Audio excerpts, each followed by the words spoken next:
कुल जमाती हुर्रियत कॉन्फ्रेंस ने एक बार फिर दुनिया की तवज्जो इस ताल्लुक हकीकत की जानिब मबजूल कराई है कि मकबूजा जम्मू और कश्मीर को 5 अगस्त 2019 के बाद अमली तौर पर एक फौजी छावनी और पुलिस स्टैंड में तब्दील कर दिया गया है, जहां कश्मीरी अवाम खुली जेल जैसी जिंदगी गुजारने पर मजबूर हैं।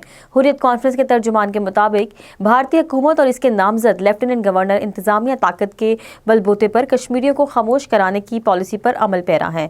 आए रोज घरों पर छापे, तलाशी कार्रवाइयां और गिरफ्तारियां इस बात की दलील है कि खौफ हिरास के जरिए अवामी मुज़ाहमत को कुचलने की कोशिश की जा रही है।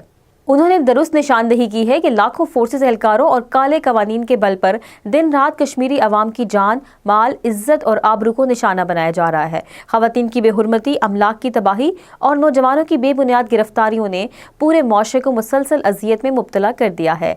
78 बरसों से इंसानी हकूक की पामालियों का सिलसिला जारी है, मगर अगस्त 2019 के बाद रियासती जबर ने नई हदें पार कर ली हैं।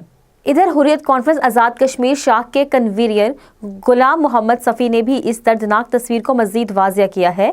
उन्होंने कहा कि अब मकबूजा जम्मू और कश्मीर में इंसानी वक़ार, निजी ज़िंदगी और मजहबी शनाख्त जैसे तसव्वुरात मिटते जा रहे हैं।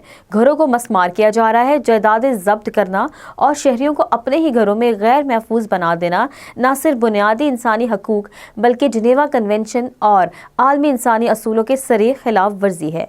सबसे तशवीशनाक पहलू ये है कि नई दिल्ली की पॉलिसी महज ताकत के इस्तेमाल तक महदूद नहीं, बल्कि आबादी के तनासुब और मुस्लिम शनाख्त को तब्दील करने की मुनज़्ज़म मनसूबाबंदी का हिस्सा है, जो आलमी कानून के मुताबिक संगीन जंगी जुर्म है। हुर्रियत कॉन्फ्रेंस की अक़वाम मुत्तहिदा से अपील दरअसल आलमी ज़मीर को झंझोड़ने की कोशिश है कि वो खामोश तमाशाई बनने के बजाय अमली किरदार अदा करें, ताकि मजलूम और महकूम कश्मीरियों को इंसाफ मिले और मसला कश्मीर को अक़वाम मुत्तहिदा की करारदादों के मुताबिक हल करके खित्ते में पायदार अमन की बुनियाद रखी जा सके।